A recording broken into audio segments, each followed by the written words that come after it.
السلام علیکم ورحمۃ اللہ وبرکاتہ. نحمده ونصلي على رسوله الكريم. اما بعد فاعوذ باللہ من الشیطان الرجیم. بسم اللہ الرحمن الرحیم. رب اشرح لي صدری ويسر لي امری واحلل عقدۃ من لسانی یفقهوا قولی. بسم اللہ الرحمن الرحیم. آج میں آپ سے چند باتیں ایمان کے بارے میں کروں گی. ایمان کا لفظ ایسا ہے جو ہم بچپن سے سنتے آئے ہیں، اور ایمان کے ساتھ ساتھ مومن، مومنین، مومنات، مومنہ، یہ سارے اس سے متعلقات جو ہیں یہ بھی ہمارے کانوں سے گزرتے رہتے ہیں. لیکن ایمان ہے کیا، اور ایمان کی ہماری زندگی میں کیا ضرورت ہے؟ اللہ کا شکر ہے کہ ہم سب پیدائشی مسلمان ہیں، اور پھر ہم مسلمان گھرانوں میں چونکہ پیدا ہوئے، جو ہی ہم بڑے ہوئے تو ہمارے والدین نے ہمیں شعوری طور پر بھی کلمہ پڑھوا دیا. بچے کی زبان کھلتی ہے تو کوشش کرتے ہیں کہ اس کو لا الہ الا اللہ کہلوائیں. اور پھر یہ ہے کہ جو بچہ بڑا ہوتا ہے مختلف مواقع کے اوپر لا الہ الا اللہ پڑھتا رہتا ہے. لیکن حقیقت میں اس کی جو وسعت ہے، یا اس کی جو ضرورت ہے، یا اس کی جو شاخیں ہیں، یا اس کی جو اقسام ہیں، اور پھر خاص طور پر اس کے جو فائدے ہیں، ان کو ہم پوری طرح جانتے نہیں. اللہ سبحانہ و تعالیٰ قرآن مجید میں فرماتے ہیں فَاعْلَمْ أَنَّهُ لَا إِلَهَ إِلَّا، جان لو، علم حاصل کرو، یعنی سیکھو اس بات کو کہ اللہ کے سوا کوئی الہ نہیں. یعنی صرف ماں کے پیٹ سے مسلمان ہونا کافی نہیں، بلکہ ہر شخص مسلمان ہونے کے ساتھ ساتھ خود معرفت حاصل کرے، پہچانے، جانے، اور خود اپنے چوائس کے ساتھ، اپنی اون ول کے ساتھ، اپنی پسند کے ساتھ پھر اس کو ایکسپٹ کرے. باہر سے کسی قسم کا کوئی پریشر نہ ہو، نہ والدین کا، نہ معاشرے کا، نہ سوسائٹی کا، کیونکہ یہ ہر شخص کا اپنا انڈیویجول پرسنل ڈیسیژن ہو، اور وہ پھر اپنے دل کی خوشی کے ساتھ مومن ہو، ایمان لائے. اور جب بھی انسان کوئی چیز اپنی مرضی کے ساتھ کرنا چاہتا ہے تو اس کی اپنی ذاتی پسند اور ناپسند بھی ہوتی ہے. کہیں ماحول کا بھی کچھ اثر ہوتا ہے، کچھ چیزیں اس کے غور و فکر کا نتیجہ ہوتی ہیں. لیکن ایمان جو ہے وہ صرف غور و فکر اور صرف پسند و ناپسند کی بنیاد پر نہیں ہوتا، اگرچہ اس کے پیچھے تجربہ اور مشاہدہ بھی ہوتا ہے، جیسے ابراہیم علیہ السلام کا تھا کہ وہ ایک ایسے ماحول میں پیدا ہوئے تھے کہ جہاں کوئی بھی مسلم نہیں تھا، کوئی بھی توحید پر نہیں تھا، ہر طرف شرک ہی شرک تھا، کئی خدا بنے ہوئے تھے. تو انہوں نے جب ستارے کو دیکھا تو کہا کہ یہ چمکتا ہے، یہ میرا رب ہو سکتا ہے. ستارے وہ غروب ہو گیا تو کہا کہ جو غروب ہو جاتا ہے وہ رب نہیں ہو سکتا. چاند کو دیکھا تو کہا شاید یہ میرا رب ہو، لیکن جب چاند بھی غروب ہو گیا تو کہا نہیں، یہ میرا رب نہیں ہو سکتا. پھر سورج نکلا تو کہا کہ یہ زیادہ بڑا ہے، شاید یہ رب ہو، لیکن وہ بھی غروب ہو گیا. اب آپ سوچ رہے ہوں گے کہ سورج، چاند، ستارے تو روز ہی غروب ہوتے ہیں، طلوع ہوتے ہیں، تو اس میں ایسی کون سی بڑی بات تھی؟ لیکن بہت سی چیزیں جن کو ہم روٹین میں دیکھتے چلے جاتے ہیں، کبھی ایسا بھی ہوتا ہے کہ ہمارے دل کی کچھ ایسی کیفیت ہوتی ہے، یا ایک ایسے اینگل سے ہم اس چیز کو دیکھتے ہیں کہ بالکل ہماری سوچ ہی بدل جاتی. یہ بالکل ایسے ہے کہ نیوٹن نے روز کئی دفعہ سیب گرتے ہوئے، اور سیب نہیں، بہت سی چیزیں گرتی ہوئی دیکھی، لیکن اسے وہ بات کبھی سمجھ نہیں آئی جو اس ایک خاص موقع پر اس کو سمجھ آ گئی، اور اس نے ایک بہت بڑی دریافت کر لی. تو اسی طرح ایمان بھی ایک دریافت ہوتی ہے، انسان کی ایک پہچان ہوتی ہے. اور اس کے ساتھ ساتھ اللہ تعالیٰ نے وحی کے ذریعے جو اپنے پیغمبروں کو اپنی پہچان دی ہے، وہ اس کے ساتھ جب شامل ہوتی ہے تو ایمان مکمل ہوتا ہے. ابراہیم علیہ السلام کے نبی بننے سے پہلے ان کے جو تجربات اور مشاہدات تھے، وہ آہستہ آہستہ اپنی سوچ، بچار، غور و فکر کے بعد اس خاص منزل تک پہنچ رہے تھے کہ اس میں پھر ایڈیشن ہو گئی کس کی؟ اللہ سبحانہ تعالیٰ کی طرف سے براہ راست علم کی، اور اللہ تعالیٰ نے ان کو اپنی پہچان کروائی. پہچان کرانے کے بعد بھی ابراہیم علیہ السلام کے ذہن میں سوال اٹھتے تھے، اور ان کے ذہن میں ایک سوال اٹھا، اور وہ تھا کہ ربی ارنی کیف تحیی الموتی، اللہ آپ مجھے دکھائیں کہ آپ مردوں کو کیسے زندہ کریں گے. تو اللہ تعالیٰ نے فرمایا اولم تؤمن، ابراہیم کیا تمہارا ایمان نہیں، تم یقین نہیں کرتے؟ قال بلا، کہا ایمان تو ہے، ولکن لیطمئن قلبی، لیکن یہ میں اس لیے پوچھ رہا ہوں، یہ دیکھنا اس لیے چاہتا ہوں تاکہ میرے دل کو اطمینان حاصل ہو. یہ ہر شخص کا حق ہے کہ اس کو اطمینان حاصل ہو، اور اس اطمینان کے حاصل کرنے کے لیے ہی اس کے ذہن میں سوال اٹھتے ہیں، بعض اوقات اللہ تعالیٰ کے بارے میں، اس کے رسولوں کے بارے میں، جو کچھ اللہ نے نازل کیا ہے اس کے بارے میں. اور یہ اس لیے اٹھتے ہیں کہ اللہ نے انسان کو عقل دی ہے اور پھر ساتھ انسان کا امتحان بھی لیا ہے کہ اس عقل کو استعمال کر کے وہ کس نتیجے تک پہنچتا ہے. لیکن حقیقت یہ ہے کہ ہماری رہنمائی کے لیے صرف عقل کافی نہیں. انسان کی نگاہ بعض اوقات دھوکہ کھا جاتی، انسان جو کچھ سنتا ہے بعض اوقات اس کے بارے میں صحیح نتیجے تک نہیں پہنچتا. انسان اپنے ماحول میں جو کچھ دیکھتا ہے بعض اوقات وہ اس کے لیے کافی نہیں ہوتا. تو ان سب چیزوں کے اوپر، یعنی انسان کے تجربے اور مشاہدے کے اوپر، اس کی آبزرویشن اور اس کی تھنکنگ اور اس کی اپنی سوچ کے اوپر ایک اور لیول ہے، ایک اور سورس ہے کہ جس سے انسان کو جب تک اس چراغ سے روشنی نہ ملے اور وہ اس سورس سے وہ علم حاصل نہ کرے، پہچان حاصل نہ کرے، تو وہ علم مکمل نہیں ہوتا اور انسان حقیقت تک نہیں پہنچ سکتا. کیونکہ ہماری ہر چیز کی لمٹ ہے. مثلا جب ہم دیکھتے ہیں تو دیکھنے کی ایک لمٹ ہے. ہم اپنے نیکڈ آئی کے ساتھ ایک خاص سرٹن فاصلے سے آگے نہیں دیکھ سکتے، ایک خاص لیول سے آگے سن نہیں سکتے. اب انسان نے بہت کچھ ترقی کی ہے، انسان کی آنکھ کو سپورٹ دینے کے لیے بہت سی ایسی چیزیں آ گئی ہیں کہ جس سے وہ بہت دور تک دیکھ پا رہا ہے. لیکن پھر بھی جو دیکھ رہے ہیں وہ خود اس بات کی گواہی دے رہے ہیں کہ جتنا دیکھتے چلے جاتے ہیں اتنا اپنی جہالت پر زیادہ اعتماد ہوتا جا رہا ہے کہ ہمیں ابھی کچھ بھی نہیں پتا. اور جس طرح مختلف یعنی گیلیکسی سے آگے پھر سٹارز، سپر سٹارز، نووا، بے شمار نام آپ نے سن رکھے ہوں گے کہ جن چیزوں کو انسان دیکھتا چلا جاتا ہے، اور ان سب چیزوں کے اندر جو مختلف طرح کے رنگ اور ان کے جو سٹائل اور جو خوبصورتی اور حسن ہے. تو میں جب کبھی دیکھتی ہوں یہ چیزیں تو میں سوچتی ہوں کہ آج سے 100 سال پہلے کا انسان تو یہ تصور بھی نہیں کر سکتا تھا، اور اس نے تو اس میں سے کسی بھی چیز کی جھلک بھی نہیں دیکھی. اور آج ہم یہاں ہیں اور آج سے 100 سال بعد کے لوگ اگلی جنریشن معلوم نہیں کیا کچھ اور دیکھیں گی. تو اللہ تعالیٰ اتنا بے نیاز ہے، اتنی خوبصورت چیزیں بنا کے آسمانوں میں اور پھر خود زمین کے اندر، اور خصوصاً آپ نے اگر سی لائف کو دیکھا ہو کہ جو کچھ اب ایکسپلور کر رہے ہیں اور جتنے نئے نئے کریچر سامنے آ رہے ہیں، تو مجھے ہمیشہ یہ ہوتا ہے کہ اتنا حسن اور اتنے خوبصورت ڈیزائنز اور اتنے زبردست کلرز اتنی گہرائیوں میں پڑے ہوئے ہیں، اور اللہ تعالیٰ کو کوئی پرواہ نہیں کہ کوئی دیکھتا ہے یا نہیں دیکھتا. They are there. لیکن انسان جو ان کو دیکھتا چلا جاتا ہے اس کی پہچان بڑھتی چلی جاتی ہے، اس کی معرفت زیادہ ہوتی چلی جاتی ہے، اور پھر اس کا یقین اور ایمان کا لیول بھی بڑھتا چلا جاتا ہے. تو ہمیشہ اللہ کو پانے کے لیے، ایمان کے لیے دونوں چیزیں ضروری ہیں.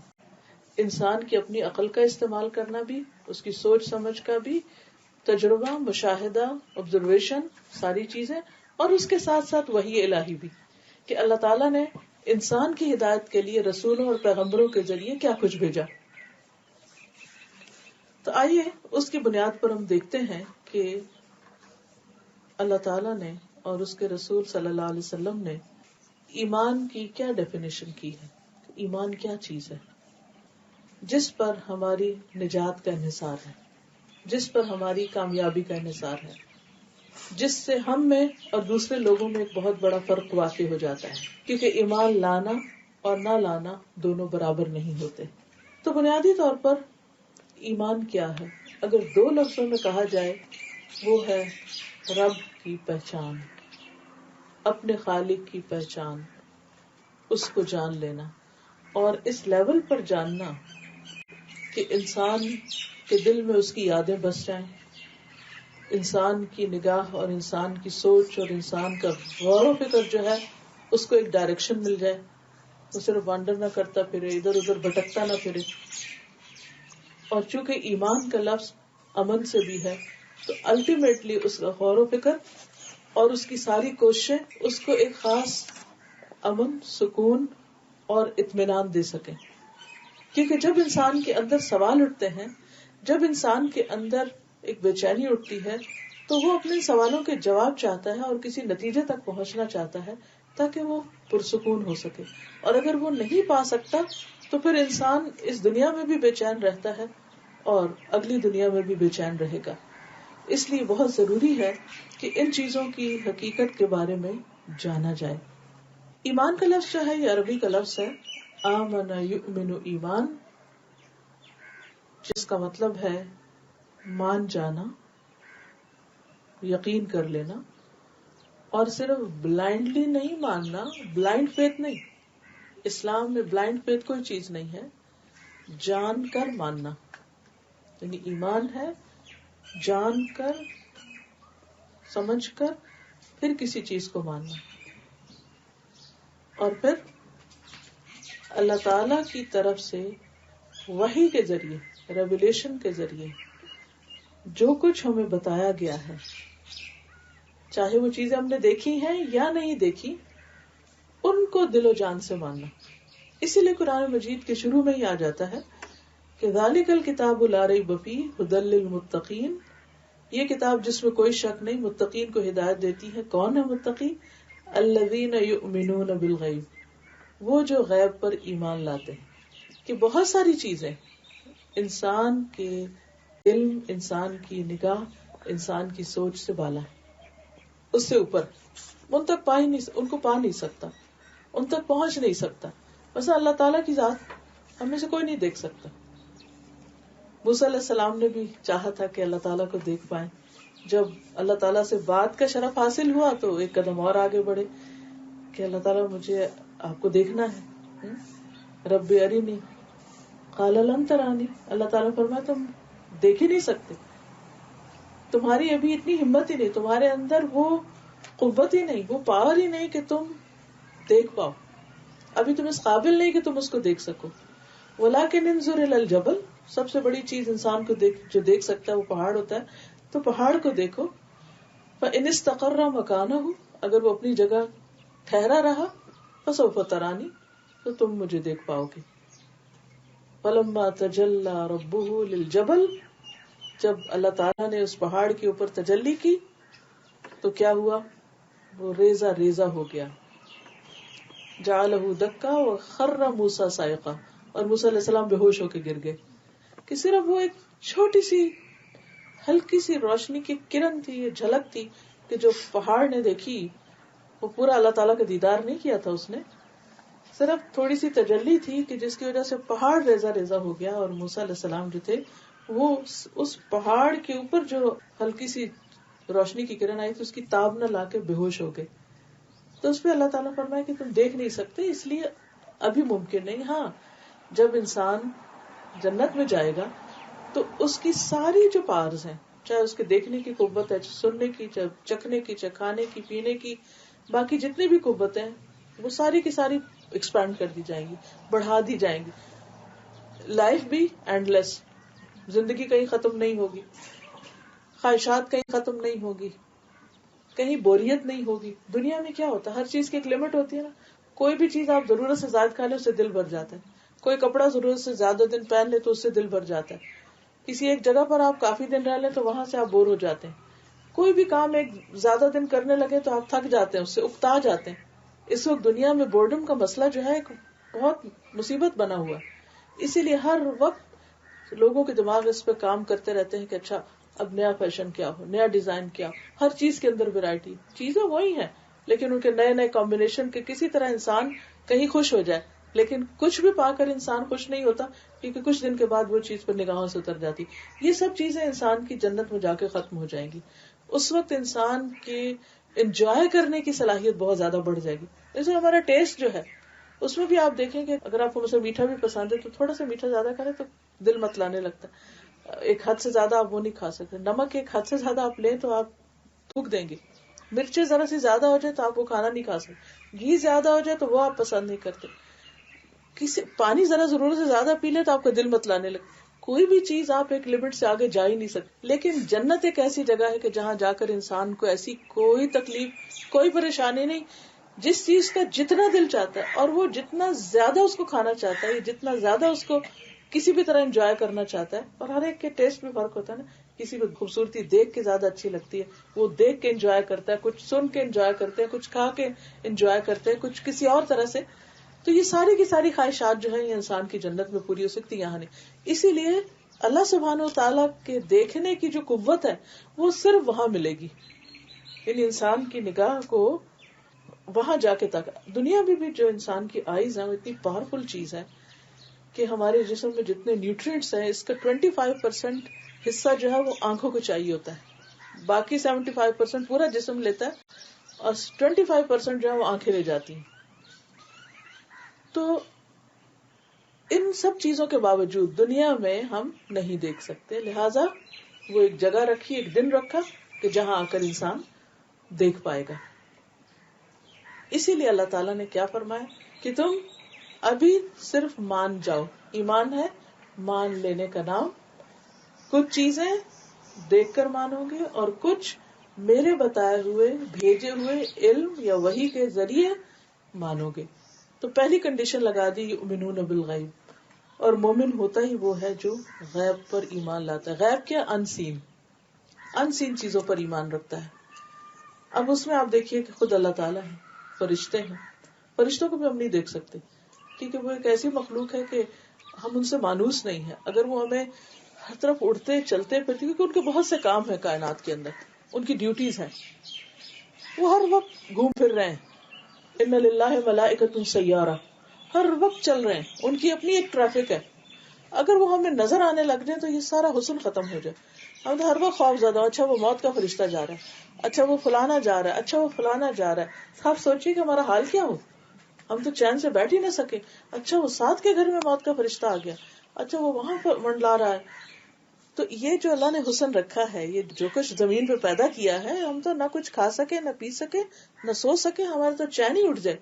اسی طرح شیاطین بھی موجود ہیں, جنات موجود ہیں, لیکن ہمیں دکھایا نہیں. بہت ہی اچھا کیا, اگر ہمیں نظر آنے لگ جائے وہ جو ہمارے خون میں دوڑ رہے ہیں تو آپ خود سوچیں کہ ہم اپنے آپ سے گھبرا اٹھے. بہت ساری چیزیں ایسی ہیں. تو ہمیں کیا کہا کہ ابھی تمہارے ہی فائدے کی خاطر اللہ نے ان کو چھپا دیا ہے. کیا کرو؟ صبر کرو, سب نظر آ جائے گا, سب دیکھ لو گے. لیکن ابھی کیا کرو؟ مان جاؤ. اللہ تعالیٰ نہیں دکھائی دیتے, انسین ہے. فرشتے نہیں دکھائی دیتے, وہی کس طرح آئی وہ دکھائی نہیں دیتی. پیغمبر سب گزر گئے, ہم نے تو صرف نام سنے, وہ ہم نہیں دیکھ پاتے. ہاں اس دور کے لوگوں نے دیکھا, پہچانا ان کو. پھر اسی طرح آخرت, قبر میں کیا ہوگا, جنت, دوزخ, حشر, پل صراط, یہ ساری چیزیں سب سننے کی ہے, ہم نے دیکھا کچھ نہیں. لیکن اللہ تعالیٰ نے پیغمبر کو دکھایا, وحی کے ذریعے ہمیں بتایا, اور ہم سے یہ کہا کہ تم اس پر ایمان لے آؤ.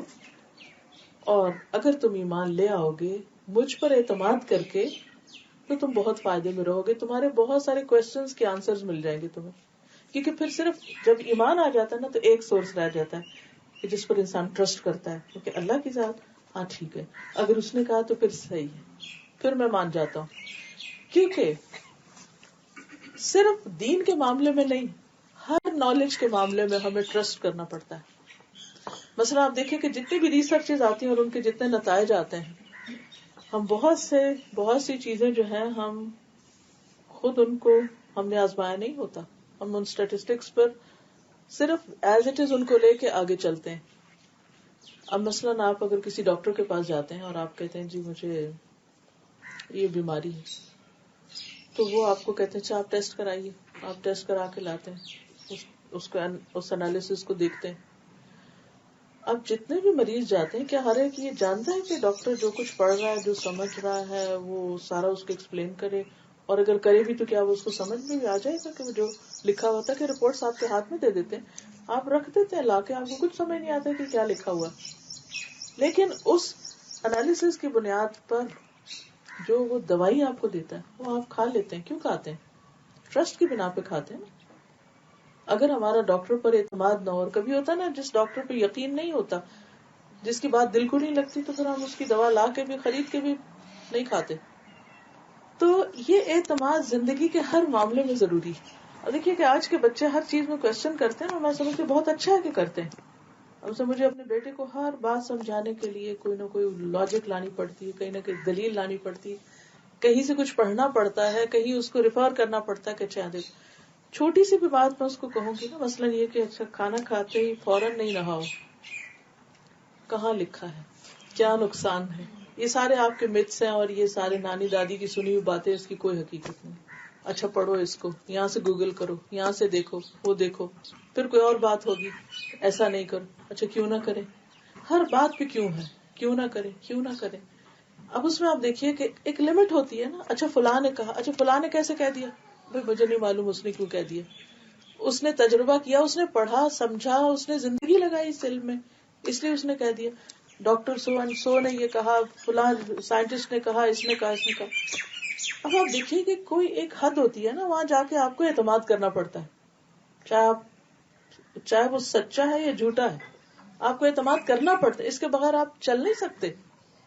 اب آپ دیکھیے کہ اسی طرح جس طرح آپ ایک سائنٹسٹ کی بات کو مانتے ہیں، جس طرح آپ ایک ڈاکٹر کی بات کو مانتے ہیں، جس طرح آپ پرابلم آتا ہے، ایسا کوئی لڑائی جھگڑا ہو جاتا ہے، کسی بھی قسم کا مسئلہ ہوتا ہے کہ آپ کو لائر کے پاس جانا ہوتا ہے، تو آپ اس سے کہتے ہیں جی میرا یہ مسئلہ ہے تو مجھے کیا کرنا چاہیے. آپ اس سے کنسلٹنسی لیتے ہیں، وہ اس پہ آپ کو چارج بھی کرتا ہے اور وہ قانون کی کتابیں پڑھے ہوئے ہیں. پھر وہ آپ کو گائیڈ کرتا ہے کہ جی آپ اس طرح کریں اور آپ کے کیس میں یہ کرنا ہوگا، اتنی اس کی فیس ہوگی، اتنا عرصہ یہ لگے گا، ایسا ایسا کام ہوگا، پھر جا کے آپ کا یہ مسئلہ حل ہو سکتا ہے. اور اس میں بھی 100% گارنٹی نہیں ہوتی.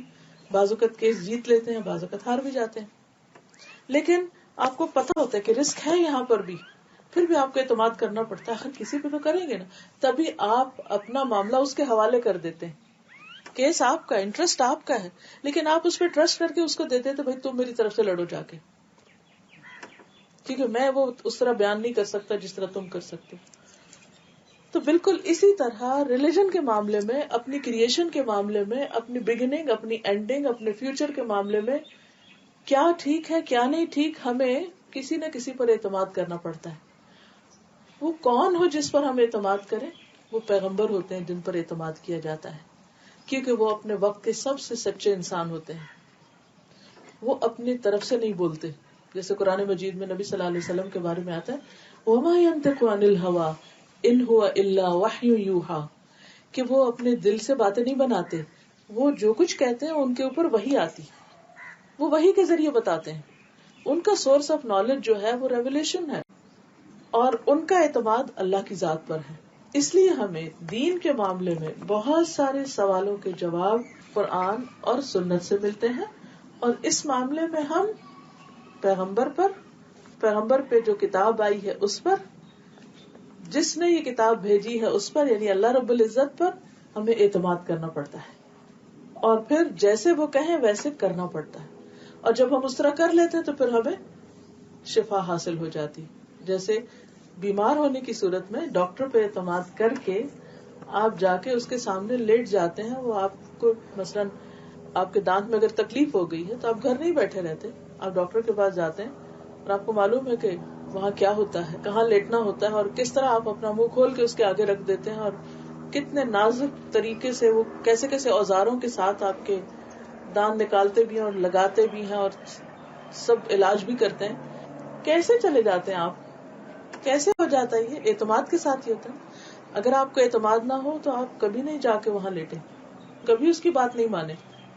تو یہ زندگی کے ہر معاملے میں ہمیں اعتماد کرنا پڑتا ہے. اور پھر سب سے سچی بات کس کی ہوتی؟ دیکھیے انسانوں میں ہم سب سے زیادہ اعتماد کس پہ کرتے ہیں؟ ماں پہ کرتے ہیں. کوئی ایکسپشنلی نہ کوئی کرے تو الگ بات ہے. بچہ بالکل چھوٹا ہوتا ہے نا، تو جب اس کو بھوک لگتی ہے تو ماں کی طرف دوڑتا ہے، جب اسے کوئی تکلیف ہوتی ہے تو ماں کی طرف وہ گیلا ہوتا ہے تو ماں کی طرف دوڑتا ہے، کوئی پرابلم ہوتی ہے ہر حال میں وہ ماں کے پاس دوڑتا ہے، کیونکہ اس کو پتا کہ میری ماں مجھے چیٹ نہیں کرے گی، میری ماں مجھے شرمندہ نہیں کرے گی، میں اگر گندا ہوں تو مجھے دھو ڈالے گی، میں ٹھنڈا ہوں تو مجھے گرم کر دے گی، میں بھوکا ہوں تو مجھے کھلائے گی. انکنڈیشنل لو. اللہ سبحانہ وتعالیٰ نے کیا فرمایا؟ اللہ تعالیٰ کی محبت 70 ماؤں سے زیادہ ہے، کیونکہ اس نے ہمیں بنایا ہے، ہم اس کی کریشن ہے، اس نے ہمیں بنایا ہے. ماں تو صرف پیدا کرتی ہے، جنم دیتی ہے، پھر اتنا پیار کرتی. تو جس نے بنایا ہے، اگر آپ نے زندگی میں کچھ بنایا ہو، کبھی ہوتا ہے نا کوئی ایک پکچر بناتے ہیں آپ، کوئی پینٹنگ، کوئی ڈرائنگ یا کچھ، تو اوٹ پٹانگ لکیریں ہوتی ہیں اور ہم سنبھال کے رکھ رہے ہوتے ہیں. بچے بھی بعض اوقات، مجھے اچھا میری بیٹی اب 30 ایئرس کی ہونے والی ہے، اور اس کے جو بالکل ارلی جو اسکول کے بس اس نے شروع ہی کیا تھا، تو اسکول میں جو وہ کرتی تھی وہ سارے کاغذ میں لا کے اس کی ایک فولڈر میں ڈالتی جاتی. جب اس کی شادی ہوئی تو فولڈر میں نے اس کو ساتھ دی, وہ ابھی تک رکھے ہوئے. اور مجھے ہر روز اتنی خوشی ہوتی ہے, وہ ٹیڑھا میڑھا لکھ کے لاتی تھی, کوئی کبھی وہ دالیں چپکا رہے, کبھی چاول, کبھی کچھ, کبھی نئی نئی چیزیں سیکھ رہے. تو میں اتنا خوش ہوتی تھی کہ اچھا یہ کیا سیکھ کر آئی ہو تم, اور کتنا پیارا بنا ہے اور کتنا اچھا بنا ہے. حالانکہ ہم سب جانتے ہیں کہ بچے کیا بناتے ہیں, لیکن ہمیں کتنا اچھا لگتا ہے آؤٹ آف لو. اسی طرح اللہ سبحانہ وتعالیٰ نے تو انسان کو پرفیکشن کے ساتھ بنایا اور ہر چیز اس کو دی, اور اس کو دماغ دیا, اور اس کو یہ ساری چیزیں, یہ سب خود تو نہیں اگ گئی, کسی نے دیا تو ہم سب کو یہ ملا نا. تو جب یہ سب اس نے دیا تو یہ کیسے ہو سکتا ہے کہ وہ کوئی ایسا حکم دے جو اس کی مخلوق کو تکلیف دینے والا, اس کو نقصان دینے والا, اس کو پریشان کرنے والا ہو. اس لیے ہم سب کو اس پر اعتماد کرنا چاہیے کہ ہمارے رب نے ہمیں جو بتایا وہ ہمارے فائدے کے لیے, کیونکہ وہ ہمارا خالق ہے, وہی ہمارا مالک ہے, اسی نے ہمیں یہاں بھیجا ہے, اسی نے یہ سب کچھ ہمارے لیے بنایا, اور اسی کی طرف ہم نے واپس جانا ہے. لہذا ہمارا سکون اور ہماری خوشی اور ہمارا اطمینان اسی صورت میں آ سکتا ہے جب ہم اللہ پر پورا بھروسہ کریں. دوسرے لفظوں میں ایمان لائیں, اعتماد کریں, اور جتنا جتنا اعتماد بڑھتا ہے, بھروسہ زیادہ ہوتا ہے, اتنی ہی انسان کے اندر پھر تابعداری بھی آتی ہے, انسان سرنڈر بھی کرتا ہے, انسان اس کے آگے جھک بھی جاتا ہے, اور انسان اس کی بات بھی سنتا ہے, اس کے مشورے کو بھی قبول کرتا ہے, اس کو پھر اس کو کنفرم کرتا ہے, ایکنالج کرتا ہے, اور پھر ایک سبمیشن کا لیول آتا ہے, اور پھر بات سمجھ آتی ہے یا نہیں آتی. انسان کہتا ہے چونکہ فلاں نے کہی, اس کی بات نہیں ٹال سکتا, اس کی نہیں روک سکتا, یہ تو مجھے کرنا ہی ہے کیونکہ وہ سب سے زیادہ مجھے چاہتا ہے. تو اس درجے کا ایمان کہ اللہ کی ذات کو انسان سچا مانے, سب سے زیادہ اپنا خیر خواہ مانے, سب سے زیادہ فائدہ پہنچانے والا مانے, اپنا سارا نفع نقصان اس کے ہاتھ میں سمجھے, اور دل, روح, جسم, جان, ہر اعتبار سے اس کی باتوں کو پوری محبت کے ساتھ لے, تو یہی دراصل ایمان ہے.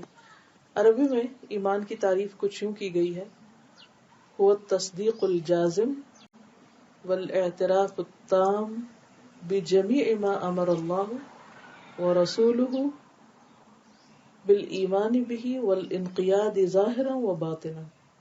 اللہ اور اس کے رسول کے تمام احکامات کا ظاہری اور باطنی طور پر مکمل اعتراف اور یقین کرنا, اور اس کی پکی تصدیق کرنا, اچھی طرح اس کو سچا ماننا, یہ دراصل ایمان ہے.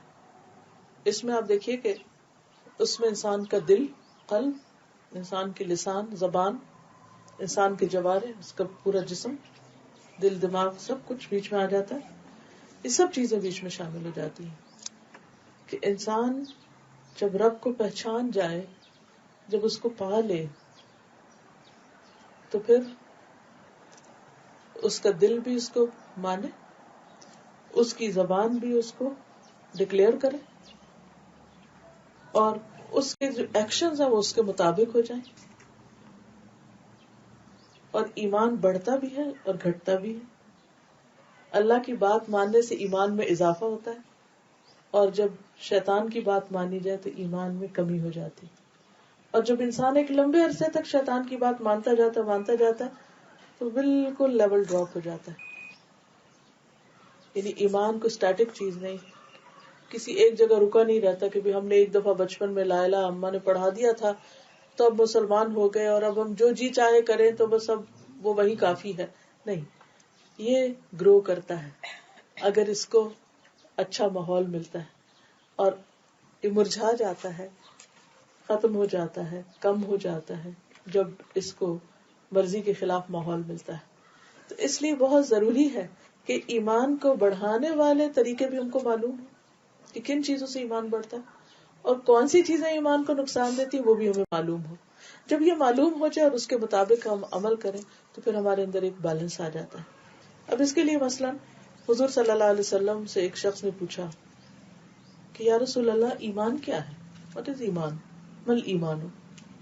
قال, آپ نے فرمایا, اذا سرت کا حسنتک, جب تمہاری نیکی یا کوئی اچھی چیز تمہیں خوش کرے کہ تمہیں کر کے اطمینان ہو، وساعت کا سیئتک، اور تمہاری برائی تم کو چبھے، غلط کام تمہیں برے لگے، فانت مؤمن، تو تم مومن ہو. یعنی ایمان کیا ہے کہ انسان کے اندر ایک کرائٹیریا آ جائے، ایک میزان آ جائے کہ نیکی کر کے اس کو خوشی حاصل ہو اور برائی کر کے اس کو تکلیف ہو. یعنی وہ ایک جیتا جاگتا انسان ہے، ایک زندہ انسان ہے جس کے احساسات ہیں، وہ بے حس نہیں ہے. بے حسی کیا ہوتی؟ اچھا ہو who cares، برا ہو who cares، ہمیں نہیں معلوم. نہیں، ایسا نہیں ہونا چاہیے. اچھائی پر خوشی ہونی چاہیے، چاہے خود کرے چاہے کوئی اور کرے، دوسرا کرے تو اس کو بھی اپریشیٹ کرنا چاہیے، اور اگر کوئی برا کرے، خود کرے یا کوئی اور کرے، تو اس پر تکلیف ہونی چاہیے. یہ انسان کے دل کے زندہ ہونے کی علامت ہے. تو بہرحال خلاصہ یہی ہے کہ ہمیں اس دنیا میں آنے کے بعد اللہ نے جو عقل اور سمجھ دی ہے اس کو استعمال کرنا چاہیے. جو کچھ اللہ نے پیدا کیا ہے، جتنی بھی کریشن ہے، عقل کا ایک حصہ اس کو ایکسپلور کرنے، اس کو اسٹڈی کرنے، اس کو جاننے، اس سے فائدہ اٹھانے کے لیے لگانا چاہیے. لیکن ایک حصہ جس نے یہ سب کچھ پیدا کیا اس کو جاننے کے لیے بھی لگانا چاہیے، اس کو پانے کے لیے، اس کی پہچان کے لیے. اور ایمان ہے کیا؟ دراصل اس کی پہچان کرنا ہے. وہ کون ہے جس نے ہمیں یہاں بھیجا، وہ ہم سے کیا چاہتا ہے، ہمیں کیا کرنا ہے، اور ہم واپس جائیں تو ہمارے پاس کیا ہونا چاہیے، کس حال میں ہماری موت آنی چاہیے. کیونکہ زندگی کی ایک کنٹینیوشن ہے.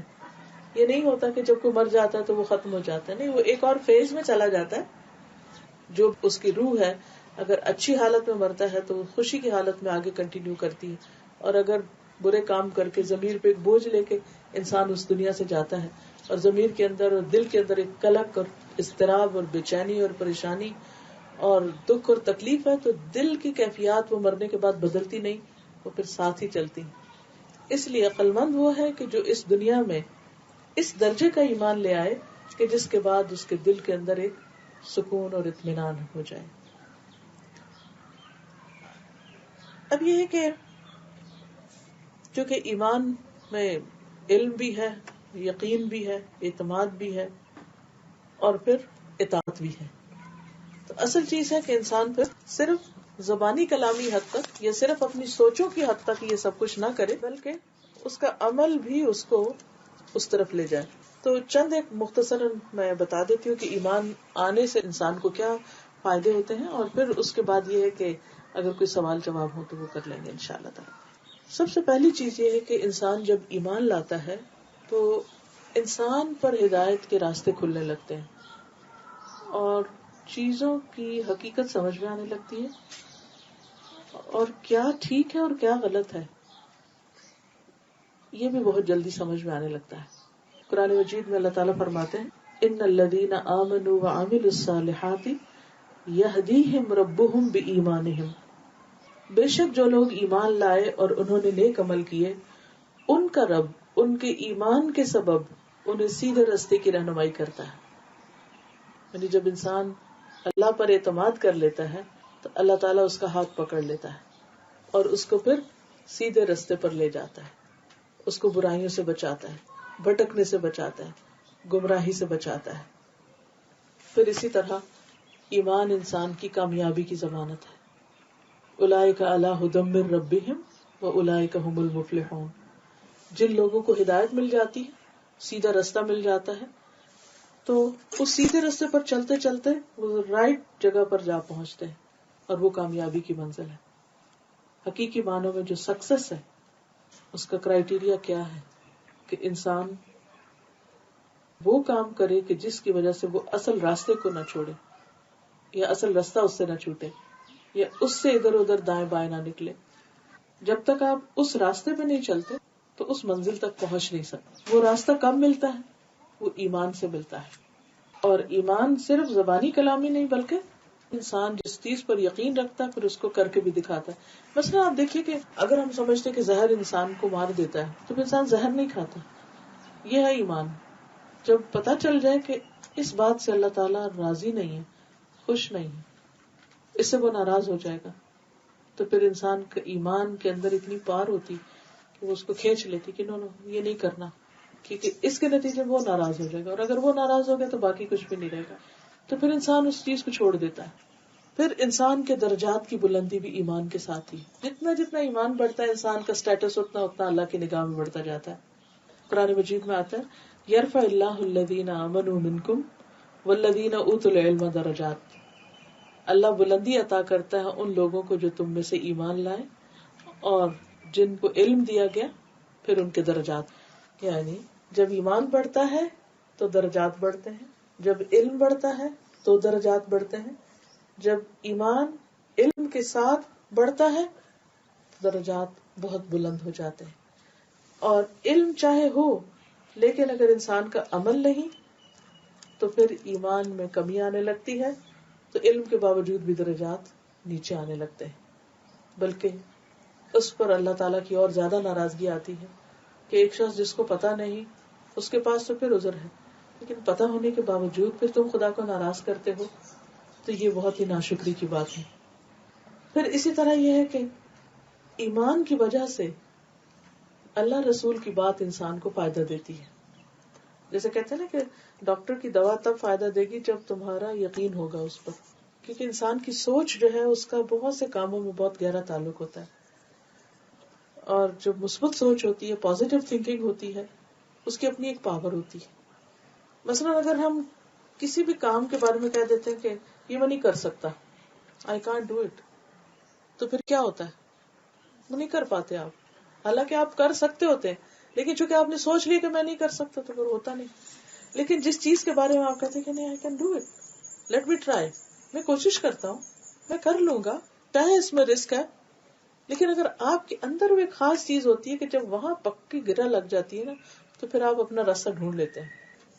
آپ اپنے بچوں میں بھی یہ چیز دیکھ سکتے ہیں کہ ایک بچہ جو ہے وہ بس ایک ارادہ باندھتا ہے، توڑ دیتا ہے، کبھی وہ ایک چیز ٹرائی کرتا ہے، کبھی دوسری کرتا ہے، دوسرا اس کے مقابلے میں جب ایک فیصلہ کر لیتا ہے تو پھر اس کو کر کے چھوڑتا ہے.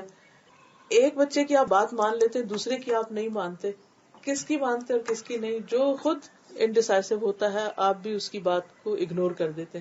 لیکن جب ایک بچہ جو بہت ڈٹرمنڈ ہوتا ہے اور اپنی بات پہ پکا ہوتا ہے تو آپ اس کی بات ٹال نہیں سکتے. تو یہ جو ارادے کی پختگی ہے اور انسان کی پازیٹیو تھنکنگ ہے اور اس بات کا یقین کہ یہ چیز ہو جائے گی، مثبت سوچ جو ہے اس کا اپنا ایک فائدہ ہے. اسی طرح جب انسان یہ کہتا نا کہ اللہ کی بات سچی ہے اور یہ فائدے کی ہے اور میں یہ کر سکتا ہوں، تو پھر واقعی اس چیز کا فائدہ بھی شروع ہو جاتا ہے. اس میں وہ جو ٹیسٹ ہوتے ہیں نا، بعض اوقات بعض مریض ایسے ہوتے ہیں کہ جن کو دوا نہیں چاہیے ہوتی، لیکن ان کی ذہنی حالت ایسی ہوتی ہے کہ اگر ان کو دوا نہ دی جائے تو وہ سمجھتے کہ شاید وہ اور بیمار پڑ جائیں گے. تو بعض اوقات آپ ان کو کچھ بھی دے دیتے ہیں یہ کہہ کے کہ یہ دوا ہے، کھا لو اس کو، ہوتا کچھ نہیں. مجھے کچھ عرصہ پہلے ایک تکلیف ہوئی تو ڈاکٹر کے پاس میں گئی تو میں نے اس سے کہا کہ میں نے سنا کہ یہ دوا بہت فائدہ کرتی. کہتے نہیں، لیٹسٹ ریسرچ جو ہے وہ یہ کہتی ہے کہ اس دوا کا کچھ بھی فائدہ نہیں. تو میں نے کہا پھر اتنی زیادہ لوگوں میں یہ بات عام کیوں، مشہور کیوں، کیسے ان کو فائدہ ہوتا ہے؟ وہ کہتے صرف ان کی سوچ کی وجہ سے ہوتا ہے. وہ یہ سوچ کے کھاتے ہیں اس سے فائدہ ہوگا تو وہ اچھا فیل کرتے ہیں، اس تھنکنگ. تو انسان کی جو سوچ ہے جب کسی پر اعتماد ہو جاتا ہے نا تو وہ پانی بھی جو ہے وہ بھی انسان کے لیے بہت فائدے کی چیز ہو جاتی ہے. اور جب انسان یہ سوچتا ہے نا، ایک نیگیٹو تھنکنگ ہوتی ہے، پتہ نہیں اس میں کیا ہے اور یہ شاید مجھے سوٹ نہ کرے اور یہ آب و ہوا سوٹ نہیں کرتی اور فلاں چیز سے الرجی ہے مجھے اور فلاں چیز سے کیا ہو جائے گا. پھر وہ چیزیں ہماری جو تھنکنگ ہوتی ہے اس کے مطابق ان کا بھی ری ایکشن ہوتا ہے. دیکھیے جیسے لیونگ چیزوں کا ری ایکشن ہوتا ہے نا کہ ہم کسی کو ایسے ماتھے میں بل ڈال کے ملیں گے تو وہ قدرتی طور پہ اس کے ماتھے پہ بھی آ جائے. اگر ہم اسمائل کریں گے تو وہ بھی اسمائل کرے. سیم وے یہ جتنی اور چیزیں ہیں ان کا بھی ایک ری ایکشن ہوتا ہے. پودوں کا بھی ایک ہوتا ہے. جب ہم پیار سے ان کے پاس جاتے ہیں اور ان کے لک آفٹر کرتے ہیں تو ان کے اوپر اور رنگ آتا ہے، ان کے پھل اور طرح آتے ہیں. اور جب ہم ان کو اگنور کر دیتے ہیں، وہ پڑے بےچارے خود ہی اگ رہے ہیں اور ان کی خوبصورتی وہ نہیں بنتی. یہی حال بچوں کا ہے. ان کو توجہ دیتے ہیں، آپ واضح فرق محسوس کریں گے. جن بچوں کو گھر سے پیار ملتا ہے، توجہ ملتی، ان کی لکس ہی اور طرح کی ہوتی. اور جو بچے اگنورڈ ہوتے ہیں، محروم ہوتے ہیں، ان کی لکس بالکل اور طرح ہوتی. ان کی آنکھوں میں ایک ویرانی ہوتی ہے، چاہے مائیں ہوں بھی، کیونکہ بعض اوقات مائیں اپنی دنیا میں اتنی مشغول ہوتی ہیں ان کے پاس بچوں کے لیے وقت ہی نہیں ہوتا، تو وہ بچے لاسٹ ہوتے ہیں، آپ واضح فرق محسوس کریں گے.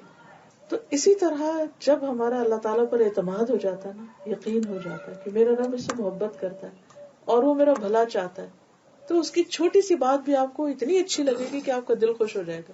اور جب اللہ تعالیٰ سے ایک بدگمانی ہوتی ہے، ایک ڈسٹینس ہوتا ہے، ایک ایمان کمزور ہوتا ہے، تو آپ کوئی بات سنتے بھی ہیں تو آپ کہتے ہیں پتہ نہیں کوئی فائدہ ہوگا بھی نہیں، ہوگا کہ نہیں، پتہ نہیں یہ نماز قبول بھی ہوگی کہ نہیں، پتہ نہیں میرا صدقہ خیرات کہیں جاتا بھی ہے کہ نہیں. ہر چیز نیگیٹو نیگیٹو نیگیٹو. تو نتیجہ کیا ہوتا ہے؟ آپ کا دل اٹھ جاتا ہے.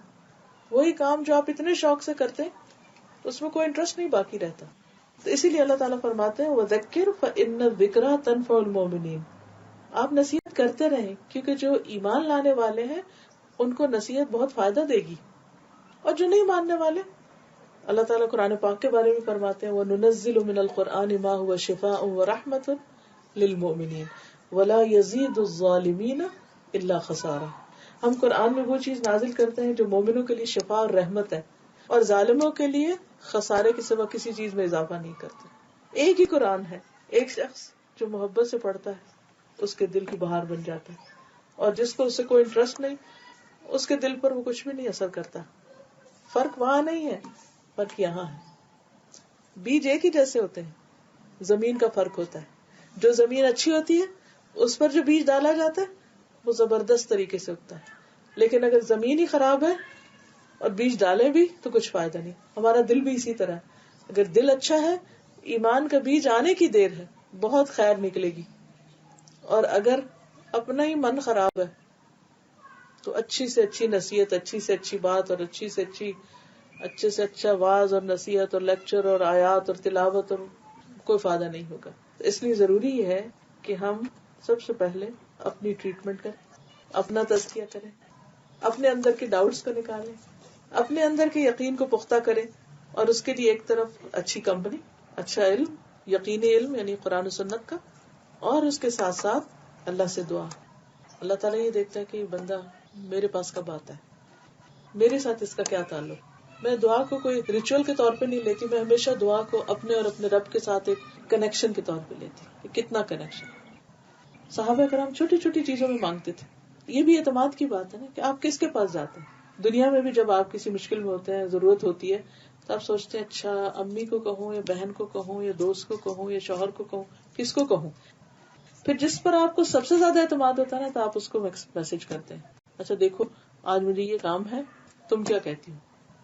چاہے مشورہ چاہیے ہو، چاہے کوئی مادی چیز چاہیے ہو، کچھ بھی چاہیے ہو، تو آپ اسی سے شیئر کرتے ہیں جس پر آپ کو سب سے زیادہ ٹرسٹ ہوتا ہے. جب اللہ تعالیٰ پر ایمان اور اعتماد آ جاتا ہے تو پھر آپ چھوٹی چھوٹی باتیں بھی اللہ سے شیئر کرتے ہیں اور اس پر اعتماد کرتے ہیں. یہی دراصل ایمان ہے. پھر اس کے بعد انسان کے اندر صبر اور شکر بھی آ جاتا ہے، پھر ایک سکون اور خوشی اس کو حاصل ہوتی ہے. پھر اسی طرح انسان کو غموں سے نجات ملنے لگتی ہے، کیونکہ انسان کا اللہ پر اتنا اعتماد بڑھ جاتا ہے کہ وہ کہتے ہیں کہ اگر کوئی نقصان بھی ہو، کوئی بیماری بھی آئی تو اس میں بھی خیر ہے. تکلیف دہ چیز کو بھی اپنے حق میں بہتر سمجھتا ہے. انسان کے ایمان کی وجہ سے جو آخرت کی خوشخبریاں اس کے لیے وہ بھی تسلی اور اعتماد کا باعث بنتی ہے. ایمان ہی جنت میں داخلے کا سبب ہے، اور ایمان ہی ایسی چیز ہے کہ جس سے انسان کے اندر انسانوں کی محبت آتی ہے، کیونکہ وہ سارے انسانوں کو اپنے رب کی مخلوق سمجھتا ہے. تو پھر وہ نفرت نہیں کرتا، کیونکہ اس کو پتا ہے کہ اس کے رب نے یہ شکل بنائی ہے، اس کے رب نے ایسا بنایا ہے. دوسروں کی عادتیں بھی اس کو بہت بادر نہیں کرتی.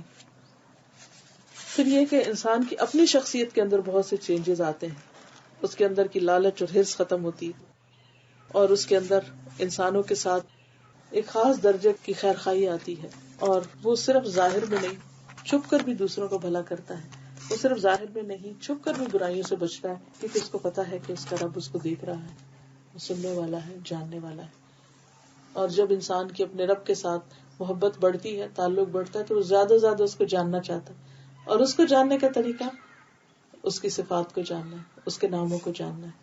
اس لیے اگر موقع ہو تو مزید ضرور اللہ کے ناموں اور صفات کو جانیے، تاکہ اللہ کی پہچان اور بڑھے اور اس سے ایمان میں مزید اضافہ ہو. اب اگر کچھ آپ کہنا چاہیں، کوئی کمنٹ کرنا چاہیں، کچھ پوچھنا چاہیں، واٹ ایور آپ پوچھ سکتے. ایسا ہے کہ میں نے آپ کا لیکچر جو ہے وہ پوری توجہ کے ساتھ سنا ہے، لیکن میرا ایک سوال ہے کہ ایمان کی تکمیل کیسے ہوتی ہے؟ جب انسان ایمان رکھتا ہے تو سب سے پہلی چیز تو اللہ تعالیٰ کی ذات ہے، لیکن پھر ایمان ہی کا ایک پارٹ کہہ لیں کہ یہ ہوتا ہے کہ جس چیز کو اللہ نے ماننے کے لیے کہا ہے اس کو بھی مانا جائے، تب ایمان مکمل ہوتا ہے. اب مثلاً جب ہم کہتے ہیں کہ ہم اللہ پر ایمان لاتے ہیں تو وہ صرف اللہ پر کافی نہیں، کیونکہ اللہ ہی نے بتایا ہے کہ کچھ اور چیزوں کو بھی ماننا ہے. اب مثلاً آمن الرسول بما انزل الیہ من ربہ والمؤمنون کل آمن باللہ وملائکتہ وکتبہ ورسلہ لا نفرق بین احد منہم وقالوا سمعنا واطعنا غفرانک ربنا والیک المصیر. یہاں ایمان کی برانچز بتا دی گئی کہ کس کس چیز کو ماننا ضروری. اللہ کو ماننا تو ہے، لیکن اس کے ساتھ رسول کو بھی یہی کہا گیا اور سارے مومنوں کو. مومن ہوتا ہی وہ ہے جو اللہ، فرشتوں، رسولوں، کتابوں، آخرت، ان سب چیزوں کو مانے. اب اگر کوئی شخص یہ کہے کہ میں اللہ کو تو مانتا ہوں لیکن سب رسولوں کو نہیں مانتا، مثلاً وہ موسیٰ علیہ السلام کو مانے، عیسیٰ علیہ السلام کو مانے، لیکن محمد صلی اللہ علیہ وسلم کو نہیں مانتا، تو ایمان انکمپلیٹ ہو جائے گا. اور اس نے دراصل اللہ کی بات نہیں مانی، کیونکہ محمد صلی اللہ علیہ وسلم پر ایمان لانے کا حکم بھی اللہ ہی نے دیا. اسی طرح بکس ہے، ساری کتابوں کو مانتا لیکن قرآن کو نہیں مانتا، تو انکمپلیٹ، مائنس ہو گیا. اسی طرح اگر کوئی کہے باقی سب ٹھیک ہے، آخرت کو نہیں مانتا، انکمپلیٹ. اب اگر آخرت کو مانتا اور اس میں وہ کہے کہ میں مثلاً پل صراط کو نہیں مانتا یا جہنم کو نہیں مانتا، یہ نہیں ہو سکتا کہ اللہ تعالیٰ نے جہنم بنایا، نہیں. اس میں پھر ہم اپنی عقل یا اپنے تجربے، اپنی خواہشات کو سامنے نہیں رکھیں گے. جیسے میں نے شروع میں بات کی تھی نا، ایمان اس وقت مکمل ہوتا ہے جب تجربے اور مشاہدے کے علاوہ جو کچھ اس نے ریویل کیا ہے، جو اوتھینٹک سورسز سے ہمیں ملتا ہے، اس کو ماننا بھی ضروری ہے، جس میں پھر قرآن اور محمد صلی اللہ علیہ وسلم کی جو باتیں ہیں، کیونکہ پچھلے جتنے بھی انبیاء آئے ہیں اور کتابیں آئی ہیں وہ بھی برحق تھے. کیونکہ شروع میں سورۃ البقرہ کیا آتا ہے، والذین یؤمنون بما انزل الیک وما انزل من قبلک. مومن وہ ہوتا ہے جو اس کو مانے جو آپ پر اتارا گیا اور جو آپ سے پہلے اتارا گیا. اب آپ دیکھیے کہ دنیا میں اس وقت جتنے بھی الہامی ریلیجنز ہیں، جوز ہیں، کرسچنز ہیں، مسلمز ہیں. جوز جو ہیں وہ موسیٰ علیہ السلام کو صرف مانتے ہیں، عیسیٰ علیہ السلام کو نہیں مانتے، محمد صلی اللہ علیہ وسلم کو نہیں مانتے. کرسچنز جو ہیں وہ موسیٰ علیہ السلام کو مانتے ہیں لیکن محمد صلی اللہ علیہ وسلم کو نہیں مانتے. صرف مسلمز ایسے ہیں کہ جو عیسیٰ علیہ السلام کو بھی مانتے ہیں، موسیٰ علیہ السلام کو بھی مانتے ہیں، باقی پیغمبروں کو بھی اور محمد صلی اللہ علیہ وسلم کو بھی. تو ایمان اس وقت تک مکمل نہیں ہوتا جب تک وہ نہ مانا جائے جس کو اللہ نے ماننے کے لیے کہا ہے. پرسنل ایکسپیرینس ہو سکتے ہیں لیکن وہ پارشل ہے، کمپلیٹ نہیں ہے. جب تک یہ سائیکل کمپلیٹ نہیں ہوتا اس وقت تک انسان اس کا لطف نہیں اٹھا سکتا. جی ڈاکٹر صاحب، آپ کا بہت شکریہ. آپ سے بہت اچھی اچھی باتیں سننے کو ملی جو انشاءاللہ تعالی ہمارے لیے مشعل راہ ہوں گی. میرا کوشچن آپ سے یہ ہے کہ کیا ہمارے عمل کے لیے صرف قرآن کافی نہیں ہے؟ ہم حدیث سنت پر عمل کیوں کریں؟ کیا یہ ضروری ہے؟ اور اگر یہ ضروری ہے تو اس کی دلیل کیا ہے؟ جیسے ہم پڑھتے ہیں لا الہ الا اللہ اور اس کے ساتھ ہی پڑھتے ہیں محمد الرسول اللہ. جو شخص صرف اتنا پڑھتا ہے نا، لا الہ الا اللہ، اونلی فرسٹ پارٹ، ایمان مکمل نہیں ہوتا. کیونکہ پہلا جو کلمہ ہے اسی کا حصہ ہے محمد الرسول اللہ. اس کی ضرورت کیوں ہے کہ ہم لا الہ الا اللہ کافی کیوں نہیں؟ کیونکہ بہت سے لوگ ایسے ہیں کہ جو اللہ کو ایک مانتے ہیں لیکن وہ محمد صلی اللہ علیہ وسلم کو نہیں مانتے. محمد صلی اللہ علیہ وسلم کو ماننا اس لیے ضروری ہے کہ جیسے کہ پہلے میں نے یہ عرض کیا تھا کہ مثلاً آپ بیمار ہیں تو آپ کو ڈاکٹر چاہیے، آپ گھر بنانا ہے تو آپ کو آرکیٹیکٹ چاہیے، انجینئر چاہیے. اسی طرح آپ کو دین سمجھنا ہے تو استاد چاہیے، آپ کو پروفٹ چاہیے. جب تک پروفٹ نہیں ہوگا کوئی بھی انسان ڈائریکٹ ریویلیشن نہیں لے سکتا، کیونکہ وہ اس قابل ہی نہیں ہے. ہر ایک اپنی اپنی نہیں لے سکتا. اس طرح تو ہر کوئی اپنے اپنے طریقے پہ چل پڑے گا اور وہ سمجھے گا کہ میں ٹھیک ہوں. اللہ تعالیٰ نے ایک طریقہ بنایا. پہلا انسان کو جب زمین پر اتارا تو ان کو ساتھ ہی پیغمبر بھی بنایا اور کہا کہ میری طرف سے جب تمہارے پاس کوئی ہدایت آئے گی تو جو میری ہدایت کی پیروی کرے گا اس پر خوف اور غم نہیں ہوگا. اس کا مطلب یہ کہ ڈے 1 سے اللہ تعالیٰ نے ہدایت اتارنے کا ذریعہ بتا دیا. اور وہ کس پر اترے گی؟ پیغمبروں پر. اور پیغمبر کون ہوں گے؟ وہ بھی انسان ہوں گے. اور آخری پیغمبر کون ہے؟ محمد صلی اللہ علیہ وسلم ہے. محمد صلی اللہ علیہ وسلم کو اللہ تعالیٰ نے قرآن پاک میں فرمایا ہے وَأَنزَلْنَا إِلَيْكَ الذِّكْرَ لِتُبَيِّنَ لِلنَّاسِ مَا نُزِّلَ إِلَيْهِمْ کہ ہم نے آپ کی طرف یہ ذکر یعنی قرآن نازل کیا ہے تاکہ آپ لوگوں کو بیان کریں، ایکسپلین کریں کہ ان کی طرف کیا اتارا گیا. اب کتاب کے ساتھ جب تک ٹیچر نہ ہو تو ہر شخص اپنی ریڈنگ کر کے کوئی کچھ سے کچھ سمجھ لیتا ہے. کوئی بھی آپ نے علم حاصل کرنا ہو تو ایک استاد چاہیے تھا جو آپ کو ایکسپلین کرتا. محمد صلی اللہ علیہ وسلم کا رول بھی یہی ہے کہ انہوں نے جو اترا کر کے دکھایا، اس کو ڈیمونسٹریٹ کیا اور اس کے ساتھ ساتھ ایکسپلین زبانی بھی کیا. زبانی جو کیا وہ صرف 1/3 ہے.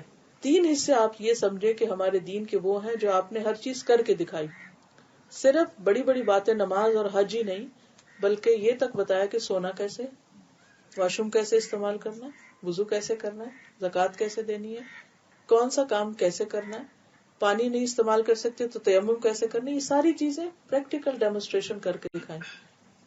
اب جب آپ یہ کر رہے ہوتے تھے تو صرف ایک بندہ نہیں، بہت سارے لوگ آپ کو دیکھ رہے ہوتے تھے کیونکہ بہت چیزیں آپ نے پبلک کے اندر کی، بے شمار آپ نے سفر کیے، ہزاروں کی تعداد میں لوگوں نے آپ کے ساتھ ٹریول کیا. آپ کو نمازیں پڑھتے دیکھا، آپ کو وضو کرتے دیکھا، آپ کو تیمم کرتے دیکھا، آپ کو لوگوں کے ساتھ معاملہ کرتے ہوئے دیکھا ہے، بچوں نے، بڑوں نے، بوڑھوں نے.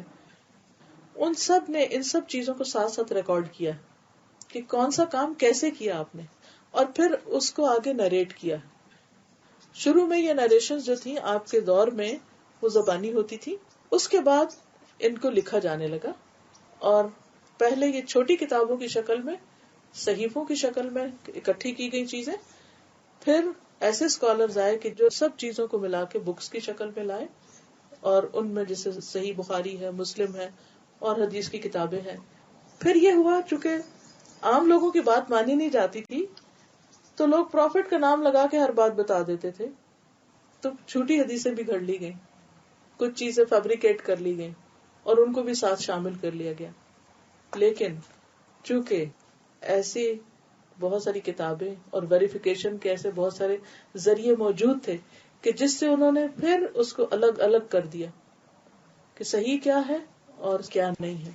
پھر سب سے بڑی ویریفیکیشن یہ کہ کیا قرآن کے مطابق جا رہا ہے اور کیا اس کے اپوزٹ جا رہا ہے. وہ بہت بڑی ویریفیکیشن تھی.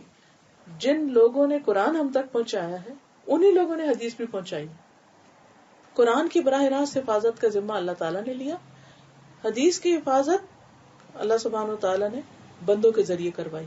کیونکہ اس میں فرق رکھا، کیونکہ ایک اللہ کا کلام ہے اور ایک محمد صلی اللہ علیہ وسلم کی زبان سے نکلا ہے، یہ انہوں نے کر کے دکھایا.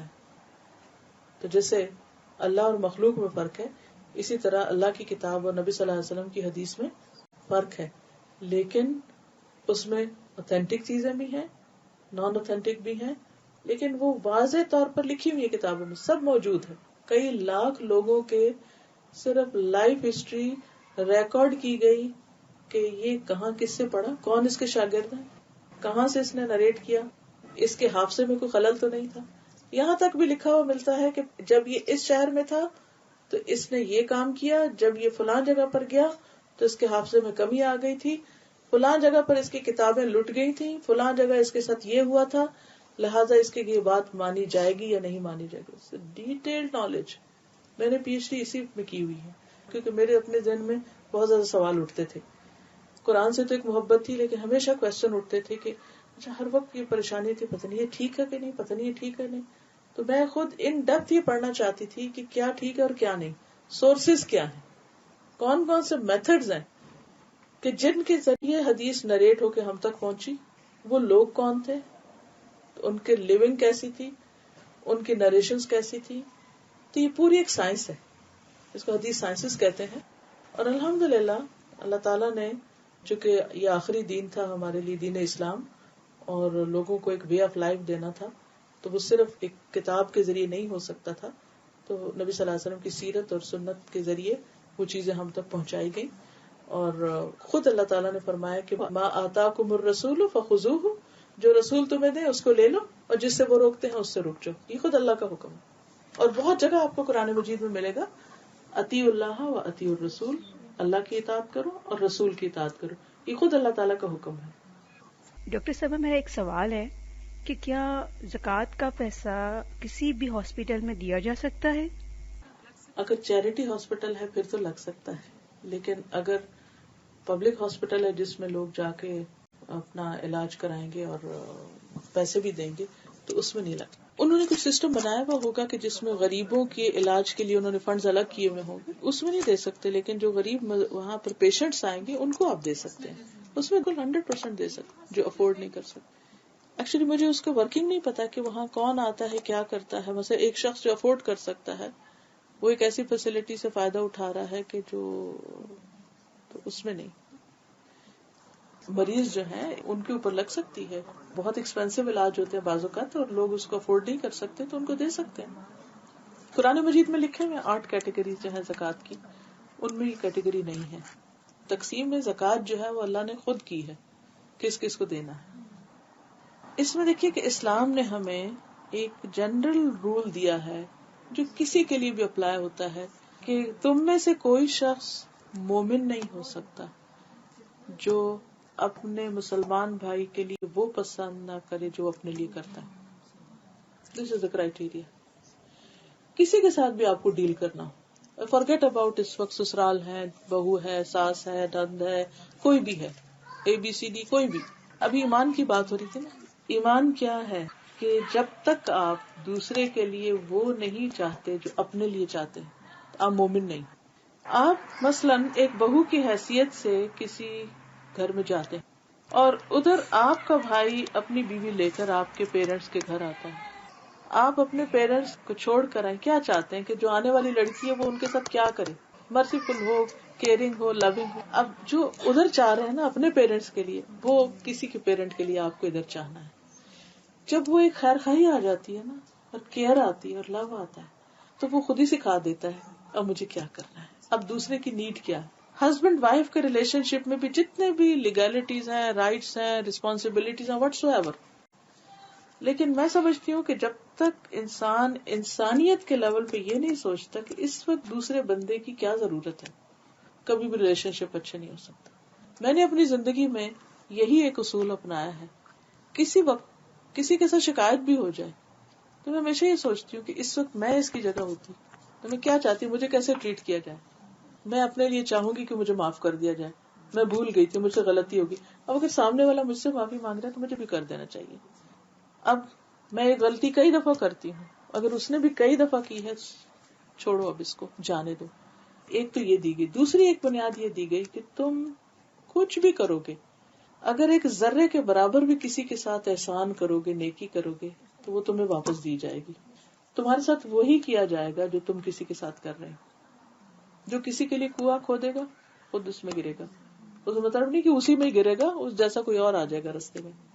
کسی کو چیٹ کر رہے تو میں کوئی چیٹ کرے گا. پچھلے دن یوٹیوب پہ ایک بڑی اچھی سی چھوٹی سی کلپ تھا, وہ بیٹے نے مجھے بھیجا. اس میں کیا تھا کہ ایک بچہ اسکیٹنگ کر رہا ہے اور وہ گر جاتا ہے تو ایک اس کو آ کے اٹھاتا ہے, اور پھر جب بچہ اٹھتا ہے تو آگے جاتا ہے تو اس نے پار کرنا ہوتا ہے, سڑک پار کرنا تو ایک بوڑھی خاتون کو, تو وہ اس کو پار کروا دیتا. تو آگے جاتا ہے تو بوڑھی خاتون آگے کسی کی ہیلپ کرتی, تو وہ کسی کی وہ پورا کرتے کرتے چین, وہ جس نے پہلے بندے نے جو مدد کی تھی اس تک وہ خیر آ جاتی. اتنی حیران کرتی, امیزنگ. چھوٹا سا کلپ ہے لیکن سائیکل ہے پورا, امیزنگ. اللہ تعالیٰ کا وعدہ ہے, تم کسی کے ساتھ بھلائی کرو گے وہ تم تک ضرور لوٹے گی. اللہ ذرے برابر بھی کسی کی ایفرٹ کو ضائع نہیں کرتا. جو بیج تم بوگے اس میں سے جیسا بوگے, تم پھول لگاؤ گے تو پھول اگیں گے, کانٹے اگاؤ گے تو کانٹے اگیں گے. تم کسی کے ساتھ اچھا کرتے ہو تو سمجھو پھول لگائے اپنے لیے, اور اگر برا کرتے ہو سمجھو کانٹے اگائے اپنے لیے. ان دو چیزوں کی بنیاد پر اگر آپ کسی کے ساتھ بھی کرتے ہیں کہ چلو چھوڑو, اگر اس نے مجھے نہیں جواب دیا, نہیں بدلہ دیا, میرا رب ہے مجھے بدلہ دینے والا, کافی ہے مجھے, وہ نہیں ضائع کرے گا. بندے نہیں کیئر کر رہے, بندے نہیں قدر کرتے, وہ ہے قدر کرنے والا. یہاں سے نہیں ملا کہیں اور سے ملے گا, ہو سکتا ہے وہاں مجھے اس کی اس سے زیادہ ضرورت ہو. بعض اوقات ہم چاہتے ہیں انسٹنٹ گریٹیفیکیشن چاہتے ہیں, انسٹنٹ ریوارڈ چاہتے ہیں. اچھا میں نے اس کو یہ نیچے سے کچھ اٹھا کے دیا تو اب میرا گرا تو وہ کیوں نہیں آئی ابھی جلدی سے. نہیں, ضروری نہیں ہے کہ وہ اٹھائے, یہ بھی اٹھا سکتے ہیں. مجھے تو اصل مقصد تو یہ نا کہ وہ ہیلپ ہو جائے, وہ کہیں سے بھی ہو جائے گی. معاملہ اس پہ چھوڑو, بندوں پہ نہیں چھوڑو, کیونکہ جب ہم بندوں سے چاہیں گے نا, بندے بےچارے بہت ہی فقیر ہیں, نہیں دے سکتے, ان کی اپنی ضرورت پوری نہیں ہوتی, ہماری کہاں سے کریں گے. تو دو چیزیں, ایک جو کچھ کرو اللہ کے لیے کرو, اس سے بدلہ چاہو, دوسرے کے لیے وہ چاہو جو اپنے لیے چاہتے ہیں. تو انشاءاللہ تعالیٰ اس میں پھر جب ہم اپنے مثلا جاب کر رہے ہیں, کام کر رہے ہیں, ہم خود نہیں وہ سب کر سکتے, کسی اور کا بندوبست کر دیں, کسی بہن بھائی کو توجہ دلا دیں, دیکھیں دیکھو میری اس وقت مصروفیت ہے, تم پہنچ جاؤ. بالکل ایسے جیسے اپنے بچوں کے لیے کرتے ہیں. دیکھیے جب ہم کام کرتے ہیں یا کچھ بھی, تو ہمارے بچے بھی تو بعض اوقات اگنور ہوتے ہیں, تو پھر ہم ان کا بھی بندوبست کرتے ہیں. تو اسی طرح اگر اپنے ماں باپ یا سسرال کے ماں باپ یا بہن بھائی یا نند دیور نیبرز, کوئی بھی سو ایور, مسلم نان مسلم, دوست دشمن, کوئی بھی ہمیں مل کے رہے گا. دیکھیے ہمارے یہاں نا اسلام اور کلچر کو مکس کر لیا گیا ہے, ٹھیک ہے نا, کیونکہ بہت ساری چیزیں اسلام نے 1 2 3 کر کے نہیں بتائی کہ یہ تمہاری رسپانسبلٹی اور یہ رسپانسبلٹی, کیونکہ اس سبجیکٹ پہ میں نے کافی پڑھا, کہیں مجھے ایز اے چیپٹر یا ایز اے سبجیکٹ کسی قرآن کی آیت میں یا حدیث میں یہ نہیں لکھا ہوا ملا کہ تمہارے سسرال کے تمہارے اوپر یہ حقوق ہیں, یہ فرائض ہیں. ہاں یہ آیت ضرور ملتی ہے کہ اس نے تمہیں پیدا کیا تو اس نے ہی نسب اور سحر بنائے. جہاں نسب کا ذکر کیا گیا یعنی پیرنٹس کا ذکر کیا گیا, وہیں سحر سسرال کا ذکر کیا گیا. اگر قرآن پاک کہیں ہو تو میں ابھی وہ آیت نکال سکتی ہوں, دونوں کا برابر جگہ ذکر کیا گیا. اس کا مطلب یہ ہے کہ جیسے ہمارے اپنے والدین کے ہم پر کچھ حقوق ہیں, وہ پہلے ذکر کیا گیا, نسب کا لفظ پہلے لائن میں, اور جو سحر ہے وہ نمبر 2 ہے. تو اسی طرح اس درجے کے تو نہیں ہوگے, ظاہر ہے جو ماں جنم دیتی ہے اس کی تکلیف اور طرح کی ہے, اور جو ساس شوہر کو جنم دیتی ہے اس کی وہ نہیں ہے, وہ نمبر 2 کیٹیگری میں آ جاتا ہے.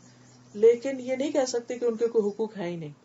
کیٹیگوریکلی نہیں بتایا گیا, 1 2 3 کر کے نہیں بتایا گیا, لیکن انڈائریکٹلی ہمیں اس سے پتا چلتا ہے کہ ان کا بھی ہمیں خیال کرنا ہے. اور احسان کے درجے میں میں نے کیوں بات کی ہے, قرآن مجید میں جہاں بھی پیرنٹس کا ذکر آیا ہے, ٹھیک ہے, وہاں ایک ہی لفظ آیا ہے, وَبِالْوَالِدَيْنِ احسانا, کہ والدین کے ساتھ احسان کرو. کیونکہ والدین کے حقوق احسان کے بغیر ادا ہو ہی نہیں سکتے, کیونکہ ہمیں بہت سی چیزوں میں اختلاف ہوتا ہے پیرنٹس سے, ان کی ایج, ان کی جنریشن, ان کی تھنکنگ, ان کی بہت ساری چیزوں میں. تو پھر اگر ہم بدلے کے اوپر کرنے لگے یا صرف رسپانسبلٹی سمجھ کر, تو کر نہیں پائیں گے. جی ڈاکٹر صاحب, میں آپ سے یہ معلوم کرنا چاہتی ہوں کہ شوہر کی اطاعت کس حد تک بیوی پہ فرض ہے, اور کیا ہر معاملے میں جو ہے وہ شوہر کی بات ہی مانی جائے گی؟ اگر شوہر بیوی کی بات نہ مانے تو کیا بیوی اس سے الگ ہو سکتی ہے؟ ہم بہت سے کام کرنا چاہتے ہیں تو شوہر نہیں کرنے دیتے. مثلا ہم جاب کرنا چاہتے ہیں تو کیا چھوٹی چھوٹی باتوں پہ گھر توڑ کے بیٹھ جائیں گے؟ چلیے اگر آپ کہیں کہ یہ تو بگ ایشو کہ بھائی میں یہ کام کرنا چاہتی ہوں, اس کا ایک طریقہ ہوتا ہے ہسبینڈ کے ساتھ بھی ڈیل کرنے کا اور اپنی بات منوانے کا, اور ہم سب عورتوں کو پتا ہے کہ کس طرح کنوینس کرتے ہیں. اس میں آپ آہستہ آہستہ اس بیچارے غریب کو بھی تو ٹائم دیں. کہ ہم تو ادھر ادھر سے سنا کے جذباتی عورتیں فوراً کہتے ہیں بس سب دن میں ہر چیز الٹ کے رکھ دیں بعض اوقات. تو لو, ہر ایک کو ٹائم دینا چاہیے, نمبر 1. دوسری بات یہ ہے کہ منوانے کے طریقے ہیں, اور پھر بہت ساری چیزیں ایسی ہیں کہ جن کو کرتے کرتے کرتے ایک وقت لگتا ہے. اور چلیے اس کو مان لیتی ہوں جو آپ نے بات کی نا کہ جی الگ ہو جانا چاہیے. اب آپ دیکھیے ایک عورت جب الگ ہو جائے گی, اس کے بعد کے جو کانسیکوینسز ہیں اور جتنے اس کو مزید پرابلمز فیس کرنے پڑیں گے وہ بڑے ہیں, یا یہاں مشکل ہو رہی ہے وہ بڑی ہے. تیسری تو آپشن کوئی نہیں نا, ادھر فیس دس اور دیٹ. اور اس میں میرے خیال ہے کہ بہت سی چیزوں میں حکمت کی ضرورت ہوتی ہے, اور بہت دفعہ ہم شوہروں کو کے ذمہ ڈال دیتے ہیں چیز, حالانکہ ان کو پرواہ بھی نہیں ہوتی کہ ہم کیا کر رہے ہیں, کیا پہن رہے ہیں, کیا نہیں پہن رہے. ٹھیک ہے کچھ کیسز ہوتے ہیں ایکسٹریم کیسز جس میں بہت کلیشز آ جاتے ہیں, تو اس کو take your time, solve it. لیکن دس از اے بگ ڈیسیژن, اور اگر صرف اتنی باتوں پہ یہ فتوے دیے جانے لگے تو میرا خیال ہے کہ بڑی مشکل ہو جائے. پھر ڈاکٹر صاحب, اگر خاوند نماز نہ پڑھتا ہو تو بیوی کیا کرے؟ کیا اسے اس کے ساتھ رہنا چاہیے یا اسے الگ ہو جانا چاہیے؟ کس طرح معاملہ کرے وہ؟ نماز از ڈفرینٹ, کیونکہ وہ کسی بھی حال میں کسی کو بھی معاف نہیں ہے. سوائے عورتوں کی جو مخصوص دن, دیٹ از ڈفرنٹ.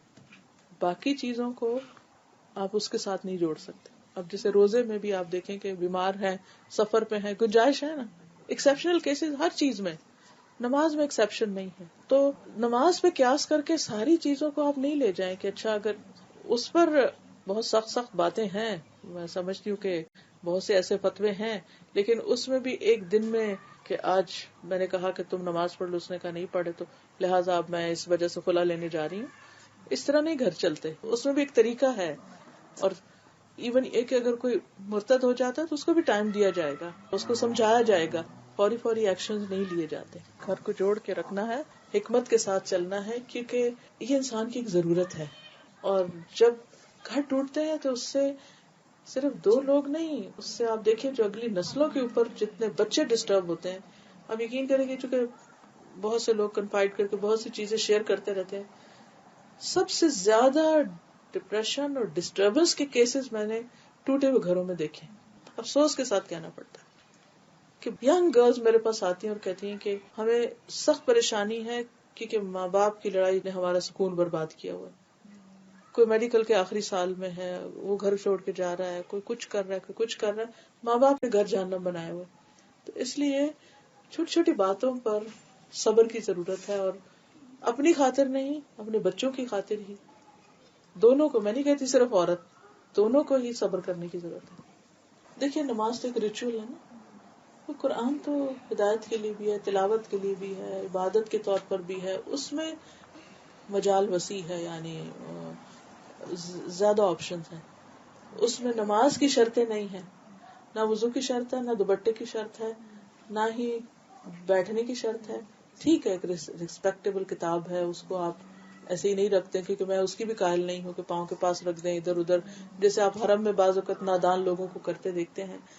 لیکن یہ ہے کہ یہ جتنی شرطیں ہم نے لگا دی ہیں نا, اس کا نتیجہ کیا ہوا کہ وہ کتاب وہاں چلی گئی اور ہم الگ ہو گئے ہیں, اس سے پڑھ سکتے ہیں.